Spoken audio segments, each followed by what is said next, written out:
ఆకాశం మబ్బులు పట్టి ఉక్కపోతగా ఉంది.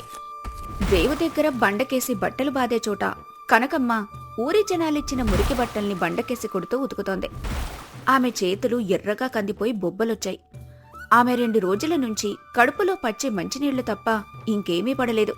దేవుడా, ఎన్ని బట్టలు ఉతికినా ఈ బండకేసి ఎన్నిసార్లు బాదినా వాళ్ల బట్టలు మురికి పోతుందేమో కాని నా బతుక్కి పట్టిన ఈ దరిద్రం, ఈ మురికి మాత్రం పోవటం లేదు.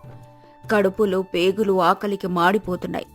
చేతులకు పడ్డ ఈ బొబ్బల నొప్పి కంటే నా మొగుడు పడుతున్న కష్టం చూస్తుంటే నా గుండె ఎక్కువగా నొచ్చుకుంటోంది. జ్వరంతో కాలిపోతున్నా సరే ఆ అడవికి కట్టెలు కొట్టడానికి వెళ్లారే, ఆ దేవుడు మమ్మల్ని ఎందుకు పుట్టించాడో, ఎందుకు ఈ నరకం చూపిస్తున్నాడో. అప్పుడే అటుగా ఆమె భర్త సూరయ్య తలపై మోయలేనంత బరువైన కట్టెల మోపు పెట్టుకుని చెమటలు కక్కుతూ అడుగులో అడుగు వేసుకుంటూ వచ్చాడు. అతడి దేహమంతా ఎముకల గూడులా ఉంది. నడుస్తుంటే కాళ్లు వణుకుతున్నాయి. కొనకమ్మా, ఇంకా బట్టలు ఉతుకుతూనే ఉన్నావా? ఆ బండకేసి బాది నీ చేతులు కందిపోయి బొబ్బలెక్కినాయే తల్లి. ఆపు, ఇక ఆపై కనకమ్మా. నా వల్ల కావడం లేదు. నా భార్యని ఇలా కూలిదానిలా చూస్తుంటే నేను బతికుండి కూడా చచ్చిన వాడితో సమానం కనకమ్మా. నా చేతులకేమైంది మహారాజా? బాగానే ఉన్నాయి. మీరెందుకు ఆ బరువైన కట్టెల మోపును మోస్తున్నారు? మొన్నటిదాకా జ్వరంతో మంచం పట్టారు కదా, ఇప్పుడిప్పుడే కోలుకుంటున్నారు. నా ఉతుకు కూలి డబ్బులతో ఈ రాత్రికి కాసింత గంజి కాస్తానులేండి. ఏం గంజి కనకమ్మా? నా బతుకు తగలబడా నిన్ను మహారాణిలా చూసుకుంటానని నీ మెడలో తాలి కట్టాను. కాని ఇప్పుడు ఆరు బయట ఎండలో వానలో ఊరి వల్ల ఎంగిలి బట్టలు ఉతికేదానికి చేశాను నిన్ను. నా చేతకానితనాన్ని చూసి నాకే రోత పుడుతుంది కనకమ్మా. ఒక పూట నీకు కడుపు నిండా ముద్దపప్పు అన్నం పెట్టలేని దౌర్భాగ్యుని నేను. అలా అనకండి. నాకంటే మిమ్మల్ని అర్థం చేసుకునేవాళ్లు ఎక్కడున్నారు? మీరు నా కోసం కష్టపడటం లేదా? మీరెంత కష్టపడ్డా రాణింపు లేకపోయింది. అయినా మీ ప్రేమ ముందు ఆ దొరల ఇళ్లల్లో ఉండే భోగాలు నాకెందుకండి? మీరు నా పక్కనుంటే నాకు గుక్కెడు నీళ్లు తాగినా అమృతం తాగినట్టే ఉంటుంది. మీరు కుంగిపోకండి. సూరయ్య మనసులో భార్య ప్రేమకు దండం పెట్టుకున్నాడు. అప్పుడే ఆకాశం ఒక్కసారిగా ఉరిమింది. నల్లటి మబ్బులు కమ్ముకున్నాయి. ఆకాశం నల్లబడింది. చూస్తుంటే ఈరోజు వాన దంచికొట్టేలా ఉంది. ఆకాశానికి చిల్లు పడితే నా గుడిసె తట్టుకుంటుందా? మొన్నొచ్చిన గాలికే పైకప్పు సగం ఎగిరిపోయింది. ఒకవేళ కుండపోత వాన వస్తే ఈ చలిలో నా భార్యను ఎక్కడ తలదాచుకోమనాలి? ఇక వాళ్ళక్కడి నుండి గుడిసెవైపు నడుచుకుంటూ వెళ్తున్నారు. అదే ఊరిలో ఉండే పిసినారి దంపతులు వారి కూరి మధ్యలో ఉన్న పెంకుటిల్లు. అది సూరయ్య సొంత మేనమామ పెద్దయ్య ఇల్లు. పెద్దయ్య, అతని భార్య పుల్లమ్మ ఇద్దరు ఊర్లోకెల్లా పిసినారులు. వాళ్లకు బోలెడాస్తి, 10 ఎకరాల మాగాణి, ధాన్యం గిడ్డంగులు ఉన్నాయి. కాని గుమ్మం ముందుకొచ్చిన కాకికి కూడా పిడికెడు గింజలు వేయరు. ఎవరైనా బిచ్చగాడొస్తే కుక్కల్ని ఉసిగొల్పుతారు. వాళ్ళిద్దరూ వరండాలో కూర్చొని వేడివేడి పకోడీలు, మిఠాయిలు తింటున్నారు. పుల్లమ్మ తన మెడలో ఉన్న బంగారు గొలుసులను తడుముకుంటూ మురిసిపోతుంది. ఏమండి, ఆకాశం చూస్తుంటే పగిలిపోయేలా ఉంది.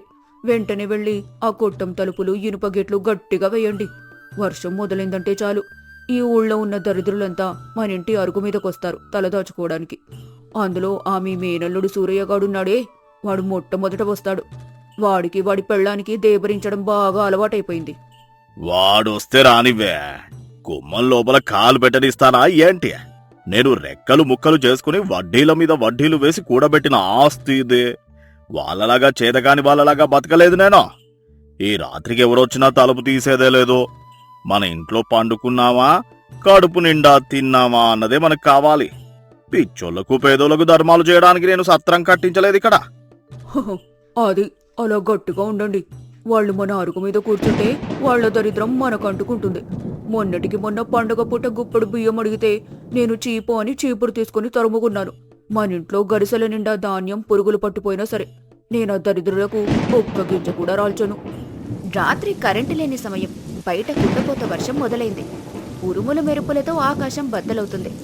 సూరయ్య కనకమ్మల పూరి గుడిసె పైకప్పు ఎగిరిపోయింది. వర్షం నీళ్లు గుడిసెలోకి జలపాతంలా పడుతున్నాయి. ఇంట్లో ఉన్న 2 పాత కుండలు కూడా పగిలిపోయాయి.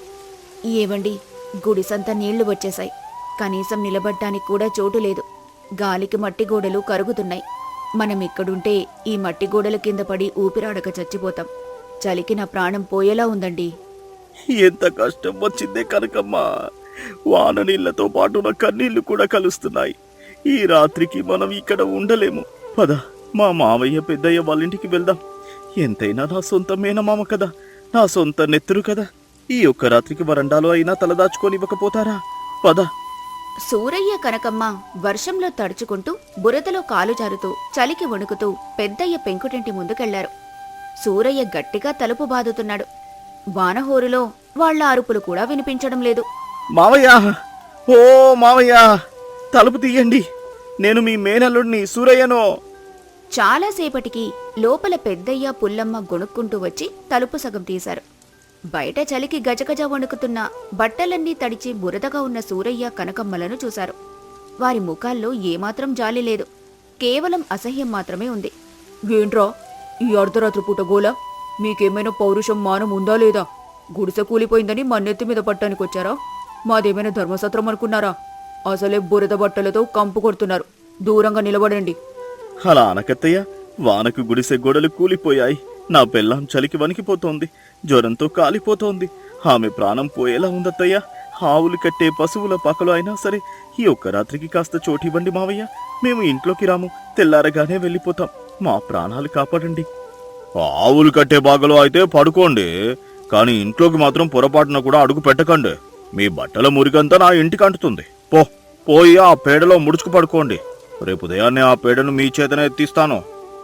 దేవుడా, ఎంత అవమానం! దరిద్రం అనేదుంటే సొంత బంధువులు కూడా కుక్కల కంటే హీనంగా చూస్తారన్నమాట. లోపల వెచ్చటి పరుపుల మీద పడుకున్న వాళ్లకు ఈ చలిబాధ ఎలా తెలుస్తుంది? మా ఆత్మగౌరవాన్ని ఆ వాన నీటిలో కలిపేశావు కదయ్యా. పశువుల పాక పైకప్పు నుండి అక్కడక్కడ నీళ్లు పడుతున్నాయి. ఆవులు పేడ వేసి ఉన్నాయి. కంపు కొడుతోంది. కనకమ్మ సూరయ్య ఆ పేడ పక్కనే మట్టిలో కూర్చున్నారు.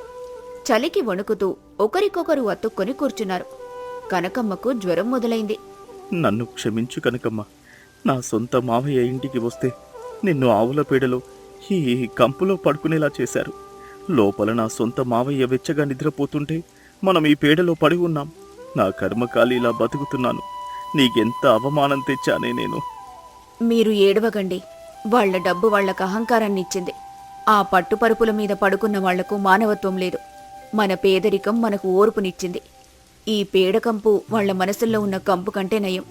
ఈ రాత్రి ఎలాగోలా గడిచిపోతుందిలేండి. అర్ధరాత్రి దాటింది. వర్షం ఉగ్రరూపం దాల్చింది. ఊరి పక్కనే ఉన్న కాలువ కట్ట దిగి ఆ వరద నీరు ఊళ్ళోకొచ్చేసింది. వరద ప్రవాహం నేరుగా పెద్దయ్య ఇంటివైపు పోటెత్తింది. పెద్దయ్య ఇంట్లోకి నడుములోతు నీళ్లు వచ్చేశాయి. తలుపులు గాలికి మూసుకుపోయాయి. ఏవండి, లేవండి, ఇల్లంతా వరద నీళ్లొచ్చేశాయి. మన ధాన్యం బస్తాలు, బీరువా అన్నీ మునిగిపోతున్నాయి. అయ్యో, నా బంగారు నగలు, నా పట్టు చీరలు అన్నీ నీళ్ల పాలవుతున్నాయి. నగలు దేవుడెరుగు, ముందు మన ప్రాణాలు దక్కేలా లేవే. ఆ గోడ నానుతోంది, ఎప్పుడైనా కూలిపోవచ్చు. కాపాడండి, ఎవరైనా మమ్మల్ని కాపాడండి. పెద్దయ్య పుల్లమ్మ ఎంత అరిచినా ఆ వర్షం హోరులో ఎవ్వరికీ వినపడలేదు. అప్పుడే వరద దాటికి పెద్దయ్య ఇంటి వెనక గోడకూలి ఒక పెద్ద దూలం పెద్దయ్య కాలు మీద పడింది. పెద్దయ్య కాలు విరిగి తీవ్రమైన నొప్పితో నీళ్లల్లో మునిగిపోతున్నాడు. పుల్లమ్మ గుండెలు బాదుకుంటూ ఏడుస్తోంది. పశువుల పాకలో ఉన్న సూరయ్యకు ఆ అరుపులు వినిపించాయి. వెంటనే వరద నీటిని చూసి కంగారు పడ్డాడు. కనకమ్మ, వరద వస్తోంది. లోపల మామయ్య అరుపులు వినిపిస్తున్నాయి. ఏదో ప్రమాదం జరిగినట్టుంది. నేను వెళ్ళి చూస్తాను. వాళ్ళు మనల్ని కుక్కల్లా చూశారండి. మనల్ని ఈ పేడలో పడుకోమన్నారు. అయినా వెళ్తారా? వాళ్ళకు డబ్బు మదం కళ్ళు మూసేలా చేసింది కనకమ్మ. కానీ నాకు జాలి, మానవత్వం ఉన్నాయి. నేను పేదవాణ్ణే, కానీ నా గుండె పేదది కాదు. నా మావయ్యను నేను వదిలేయలేను. సూరయ్య తన ప్రాణాలకు తెగించి నడుములోతు వరద నీటిలో ఈదుకుంటూ కూలిన గోడ సందులుంచి పెద్దయ్య ఇంట్లోకి వెళ్లాడు. అక్కడ నీళ్లల్లో మునిగిపోతూ కాలు విరిగి గిలగిలా కొట్టుకుంటున్న పెద్దయ్యను చూశాడు. వెంటనే ఆ బరువైన దూలాన్ని తన శక్తినంతా కూడదీసుకుని పక్కకు తోశాడు. నొప్పితో అల్లాడుతున్న పెద్దయ్యను తన భుజాలపై వేసుకుని పుల్లమ్మ చేయి పట్టుకుని సురక్షితంగా బయటకి తీసుకొచ్చాడు. తెల్లవారింది. వర్షం ఆగింది. వరద ఉధృతి తగ్గింది.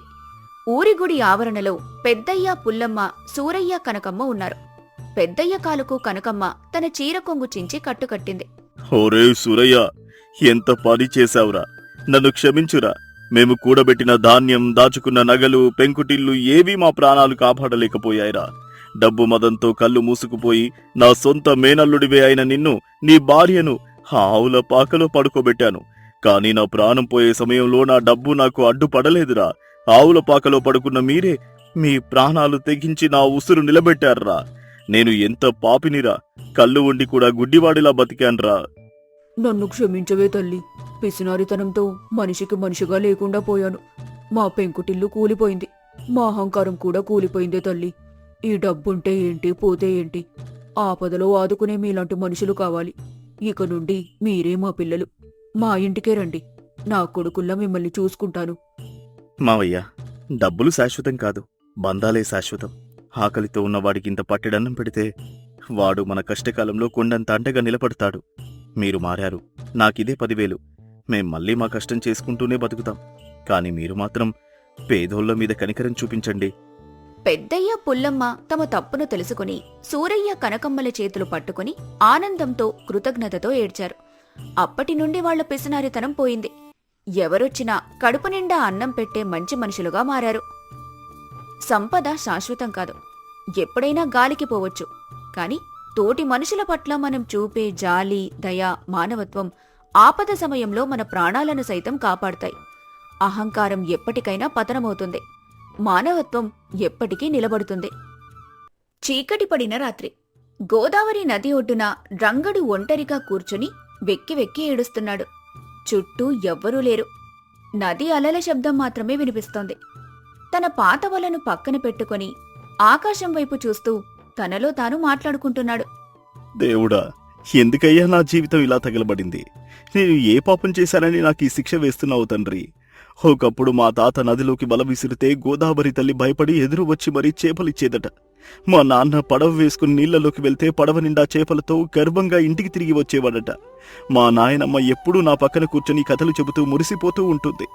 మా వంశంలో అందరూ చేపలు పట్టడంలో దిట్టలు అని ఊరంతా చెప్పుకుంటారు. కానీ నాకు మాత్రం ఎందుకయ్యా ఈ కర్మ పట్టింది? నేను వల ఎంత దూరం విసిరినా, ఎంత లోతులో వేసినా ఒక్క చేపపిల్ల కూడా పడడం లేదే. గంగమ్మ తల్లికి నా మీద ఎందుకింత కోపం? నా చేతిలో ఏమైనా దోషముందా? లేక నా రాతలోనే చేపల వాసన లేదా? ఆకలితో మాడిపోతున్న నా భార్యను, ముసలి నాయనమ్మను చూస్తుంటే నా ప్రాణం పోతోంది దేవుడా. ఒక మగాడిగా నా వాళ్లకు బట్టెడు అన్నం పెట్టలేని దరిద్రపు బతుకు నాకెందుకయ్యా? నన్ను చంపేయ్ తండ్రి, ఈ కన్నీళ్లు నేను భరించలేను. రంగడు అలా ఏడుస్తుండగా అతన్ని వెతుక్కుంటూ భార్య లక్ష్మి అక్కడికొచ్చింది. భర్త పడుతున్న ఆవేదన చూసి ఆమె కళ్ళు చెమ్మగిల్లాయి. ఏవండి, ఎందుకలా గుండెలు బాదుకుని ఏడుస్తున్నారు? మీ కన్నీళ్లు చూస్తుంటే నా ప్రాణం విలవిల్లాడిపోతుంది. దయచేసి ఏడవకండి. మనకీ కష్టాలు శాశ్వతం కాదు. చీకటి తర్వాత వెలుగు ఖచ్చితంగా వస్తుంది. ఎలా ఏడవకుండా ఉండమంటావు లక్ష్మి? ఒకప్పుడు ఈ ఊరిలో మన తాతల పేరు చెబితే చేపలకే కాదు, ఊరి జనాలందరికీ ఒక గౌరవం ఉండేది. ఇప్పుడు నా బతుకు ఎవరికీ పనికిరాని వాడిలా తయారైంది. నేను వల వేస్తే ఒక్క చేప కూడా పడటం లేదే. మీకు కడుపు నిండా అన్నం పెట్టి ఎన్ని రోజులైంది లక్ష్మి? ఆకలితో మీ ముఖాలు వాడిపోతుంటే నా చేతకానితనాన్ని చూసి నాకే అసహ్యం వేస్తోంది. నేను బతికి ఉండి కూడా చచ్చిన వాడితో సమానం లక్ష్మి. అలా అనకండి. మీరు పగలనక రాత్రనక ఆ నదిలో పడే కష్టం నాకు తెలుసు. దేవుడికి మన మీద కోపం వచ్చిందేమో, కాని మీ కష్టంలో ఎలాంటి లోపం లేదు. మనం పస్తులున్నా నేను భరిస్తాను. కాని మీరిలా ఏడుస్తూ నా ముఖం వైపు చూడకండి. మీరు కుంగిపోతే నేను బతకలేను. రేపొద్దున్నే అంత మంచి జరుగుతుంది. ధైర్యంగా ఉండండి. పదండి, ఇంటికి వెళ్దాం. మరుసటి రోజు ఉదయం సూర్యుడు ఇంకా పూర్తిగా ఉదయించలేదు. రంగడు తన పాత వలను భుజాన వేసుకుని నదికి పడవ దగ్గరకు బయలుదేరాడు. దారిలో నడుస్తుండగా రోడ్డు పక్కన ఒక చెట్టు కింద ముడుచుకుని పడుకున్న ఒక బిచ్చగాడు అతనికి కనిపించాడు. రంగడు అక్కడే ఆగిపోయాడు. అయ్యో దేవుడా, వీడి బతుకు ఎంత ఘోరంగా ఉంది. కట్టుకోవడానికి కనీసం ఒక మంచి గుడ్డ లేదు, కప్పుకోవడానికి చిరిగిన దుప్పటి కూడా లేదు. ఈ గజగజ వణికించే మంచులో ఆ చలికి రాత్రంతా ఎలా బతికాడు? వీడిని చూస్తుంటే నా గుండె తరుక్కుపోతోంది. నేను కనీసం పూరి గుడిసెలో అయినా పడుకుంటున్నాను. వీడికి ఆ గూడు కూడా లేదు కదా. దేవుడు వీడికి ఇంకా పెద్ద కష్టం ఇచ్చాడు. ఏమయ్యా పెద్దాయనా, లే, చలికి వణికిపోతున్నావు. రాత్రి ఏమైనా తిన్నావా? లేచి కూర్చో. లేదు బాబు, 2 రోజుల నుండి పచ్చి మంచు నీళ్లు తప్ప ఈ కడుపులో ఏమీ పడలేదు. ఆకలితో ప్రాణాలు పోయేలా ఉన్నాయి బాబు. కడుపులో మంట తట్టుకోలేకపోతున్నాను. ఏదైనా ఉంటే పిడికడు మెతుకులు పెట్టు నాయనా, నీకు పుణ్యం వస్తుంది. నా దగ్గర అన్నం లేదు పెద్దాయనా. నా భార్య లక్ష్మి రాత్రి వండిన ఒకే ఒక జొన్న రొట్టె ముక్కను నా మధ్యాహ్నం ఆకలి కోసం ఒక గుడ్డలో కట్టి ఇచ్చింది. నా కడుపు మండినా పర్వాలేదు. నా ఆకలి కంటే నీ ఆకలి మంట పెద్దది. ఇదిగో ఈ రొట్టె తిని కొంచెం నీళ్ళు తాగు. నీ కడుపు మార్చుకొని నాకు పెడుతున్నావా బాబు? నీ రుణం ఈ జన్మలో తీర్చుకోలేను. గంగమ్మ తల్లి నీ వల నిండా సిరులు కురిపించాలి నాయనా.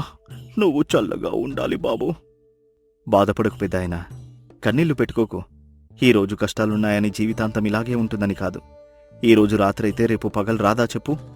ఆ దేవుడు మనల్ని ఎప్పుడూ ఇలా అనాథల్లా వదిలేయడు. నీక్కూడా తప్పకుండా మంచి రోజులు వస్తాయి పెద్దాయనా. ముందు ఈ రొట్టె తిని కొంచెం బలం తెచ్చుకో. నా రాత మారి నా వలకు చేపలు పడితే రోజూ నేను నీకు కడుపు నిండా అన్నం పెడతాను. ఏడవకు, ధైర్యంగా ఉండు. ఆ బిచ్చగాడికి అలా ధైర్యం చెప్పి తన ఆహారం ఇచ్చేసి కొంచెం ముందుకు వెళ్ళగాని రంగడి స్నేహితుడు సూరి తన పడవ దగ్గర వల శుభ్రం చేస్తూ కనిపించాడు. యారా రంగా, ముఖం అలా పీక్కుపోయింది. 2 రోజుల నుండి నువ్వు సరిగ్గా అన్నం తినలేదని నీ కళ్ళే చెబుతున్నాయి. ఏంట్రా ఈ బాధ?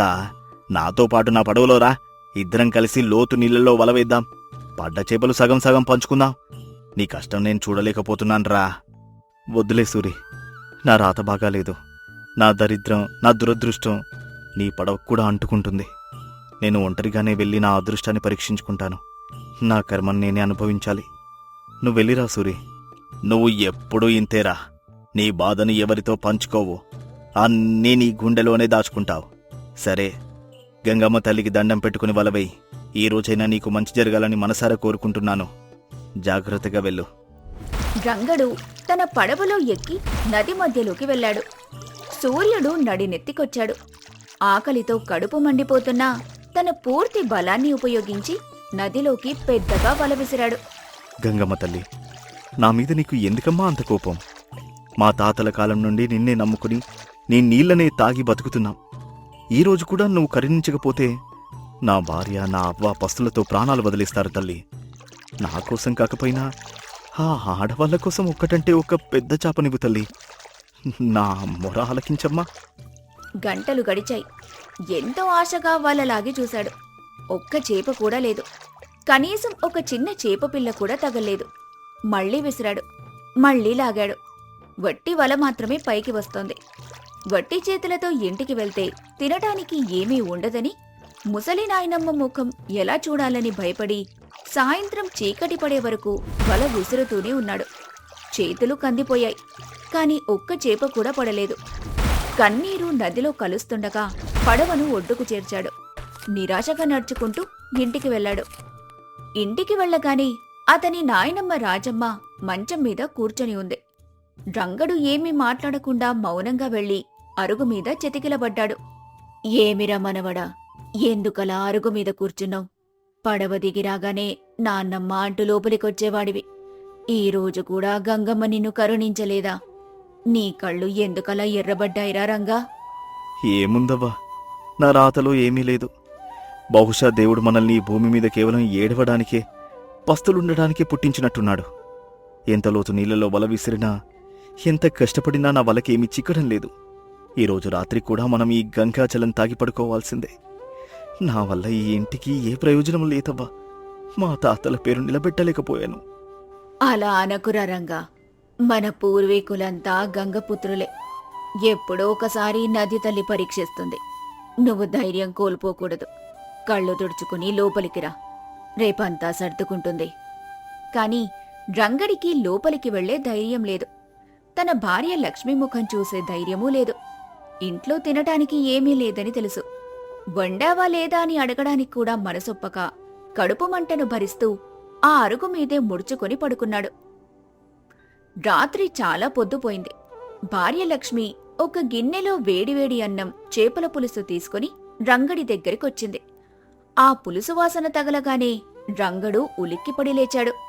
ఏంటిది లక్ష్మి? ఈ అన్నం ఎక్కడిది? ఈ చేపల పులుసెక్కడిది?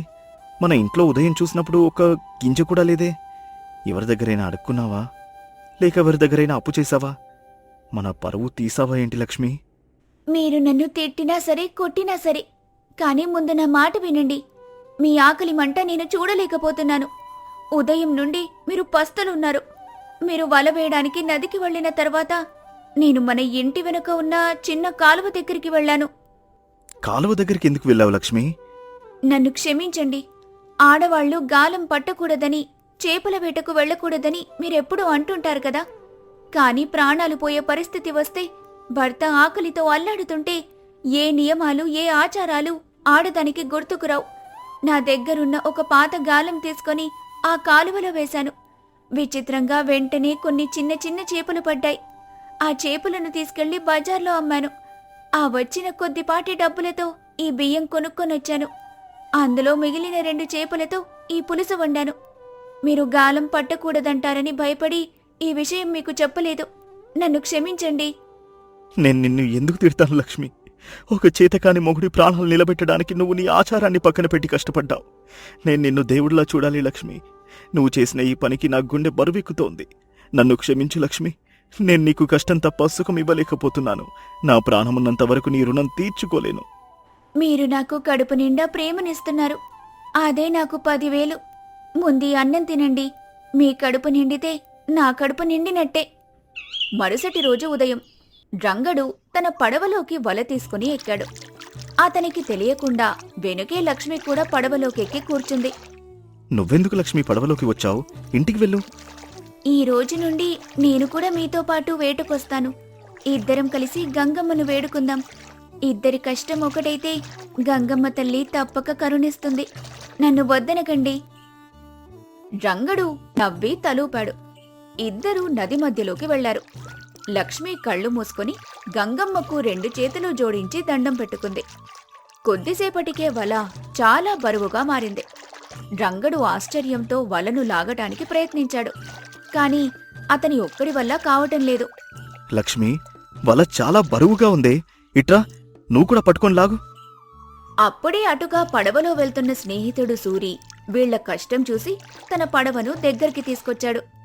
ఒరే రంగా, ఆగురా, నేను కూడా సహాయం చేస్తాను. ముగ్గురం కలిసి లాగుదాం.